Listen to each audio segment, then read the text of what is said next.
তোমরা কি জানো বন্ধুরা, এই যে মন্দিরটা দেখছো এখানে কিন্তু রয়েছে রাম সেতুর সত্যিকারের রামশিলা। হ্যাঁ বন্ধুরা, কিন্তু কোথায়? মন্দিরে আসলে প্রথমে তোমরা দেখতে পাবে শ্যামকুঞ্জ এবং রাধাকুঞ্জ।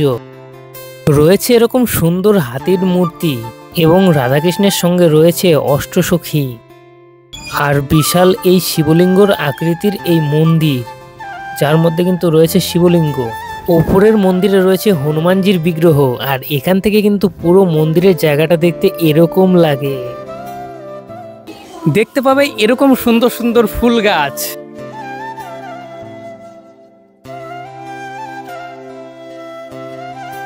আর মন্দিরের ভিতরে রয়েছে এই রামশিলা, যেটা কিন্তু জলের উপরে এখনো ভাসছে। হ্যাঁ বন্ধুরা, এটা সেই রাম সেতুর রামশিলা, যেটা রয়েছে নবদ্বীপের এই মন্দিরে।